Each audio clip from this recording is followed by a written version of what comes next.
তাহলে গাড়ো গরু লাগবো। চেয়ারম্যান সাহেব, ওই যে খোলামেলা পরিবেশে এই যে পোলাপানে হাগু করতেছে, তাহলে নষ্ট হয়ে যাইতো না?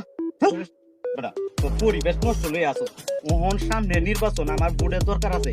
এরা কোলা জায়গা থাকলেও আমি কিছু কইতাম না, দরকার মনে হয় এরা আমার পচাইয়া দেওয়ান লাগবো হন বুড়ে লাগি। এক কাম হর, তুই গে বদলা দে পানি লইয়া, আর আমি যাইতে দিই পচাই এলো যে বুট কামানি দরকার আছে। চলে যা সে হনুনি পদনারা লই আইয়ে কোন সময় আমি যাই বুড়ে লাগি। এই চেয়ারম্যান সাহেব, এই বন্যা নিয়ে আইছি।